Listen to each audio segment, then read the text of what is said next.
Hello everyone, welcome to the video of yet another video of Devrel playlist.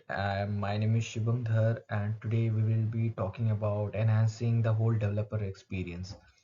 So improving developer experience is crucial for creating an environment where developers can thrive. Now, when we talk about Devrel, you have to understand that this is a bridge between developers and the products and between everything. So the it should be the primary focus of a developer to improve or to enhance the developer experience. Now, it involves streamlining every touch points of a developer's journey from initial onboarding to ongoing support to make the process intuitive, efficient, and enjoyable. So we'll be talking about some of the best practices to enhance developer experience across various stages. So first one, so seamless onboarding. So whenever the developer is there with your company or wherever is it, the first thing first is a seamless onboarding. Clear and simple setup. Create straightforward setup processes with clear instructions to reduce frictions when developers start using your tools or platforms. So the clearer and simpler setup developer gets on the first day, he or she will be able to have a clear thought process with all the instructions. And second is guided tours or tutorials. So of course this is a very niche level work of devel that devel has to like be prepared, has to make it all the preparation regarding tools, guided tools and tutorials for the onboarding of a developer, because these are the things which will like help the developer to quickly understand and navigate through the whole product, or you can say your offerings. Now, intuitive documentation. So structured and clear content, use cases and example. Documentation is must in order to understand any product, and it should be structured and clear content with logically and easy navigation, and there should be use cases and examples so that the person will be able to relate or can understand the code snippet and how to use it and where to use it. Next, third part is to make support and resources accessible toward the developer. Now it is very much like whether the developer asks or not, but it should be made very much clear that there should be support channels and rich knowledge base which is accessible for the support and resources of a developer.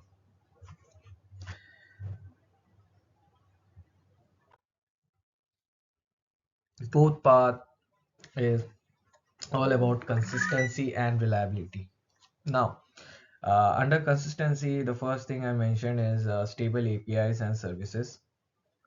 So ensuring consistency and reliability in APIs and services to prevent the disruption or unexpected behavior that could hinder development is a part of the whole idea for consistency and reliability. Versioning and updates. Clearly, that whatever the production is going on, whatever the updates are coming on, every part, every milestone should be versioned and updated carefully so that nothing lives behind. And in case if someone is stuck somewhere, he or she should be able to get a proper documentation or get a proper versioning updates from their respective versions. So yes, it's a very crucial part for developer relations to be able to maintain and pace up with the versioning and updates. Next part, developer friendly tools. Okay, so since we are just talking about like the whole developer experience, so these two things I think, like I've mentioned, the SDK and libraries, testing and debugging tools. These two things are, if you are friendly with, if you are familiar with coding, you know that at the start, SDK and libraries are the very help from where you can uh, fetch the functions, you can use the classes and everything.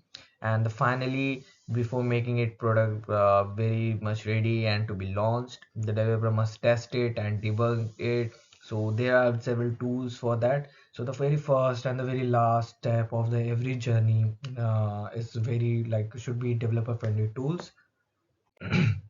Next part is user feedback and iteration. Now, no matter what we build, until unless you have a clear feedback and regular working with an iteration, uh, the product enhancement and proper enhancement path is not clear here, because first you need to collect user feedback, gathering feedback regularly from developers to understand pain points and areas for improvement in the developer experience. So developer must see that where the bridges are yet to be manned, or where you have to take a leap forward with extra work, or somewhere where there is a blank state you have to fill that up. Now iterative improvement is like acting upon feedbacks by continuously iterating. So once you do certain changes, you go back and see what is the final result, and again and feedback. Okay, so if there is an again update is required, so you do an iterating again and again and again, so it overall improves the developer experience based on user input. 7. So community engagement and collaboration. Now when if we are talking about developer and developer experience, these two things are must. So developer communities encourages community engagement to foster peer-to-peer support, knowledge sharing and collaboration. So developer communities is not only for developers but also for developers too, because in a single bunch you are getting so many people with different tech-based knowledge, different sharing knowledge, different expertise, and more. And contribution opportunities provides avenues for developers to contribute to documentation or tools, making them feel part of the system.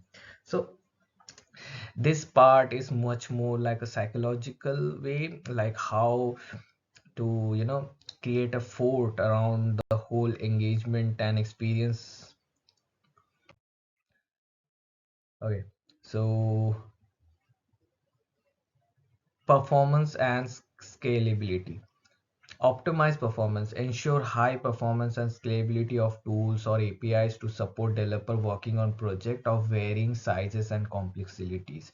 So if the performance is not up to mark, the scalability is not there, and the APIs are not able to work properly, then the developers will find themselves in a very crucial position where they feel helpless. But that shouldn't be there. There should be a proper optimized performance and a scalable infrastructure, because you have to build an infrastructure that can scale seamlessly to accommodate increasing user demands. Okay, now moving to our final pointer for the whole developer experience is educational resources and training. Now this thing I know most of you know about it, but I believe that people uh, are not much focused, but these can help you to achieve certain milestones. Like educational content, offer educational resources like webinars, workshop and courses to help developers maximize the use of your tool.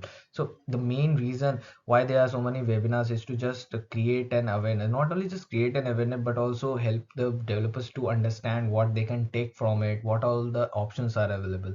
And of course certifications or badges, providing certification or badges for skill achievements, motivating developers to engage further. Yes, thank you guys, that's it for this video. Hope to see you again. Bye bye.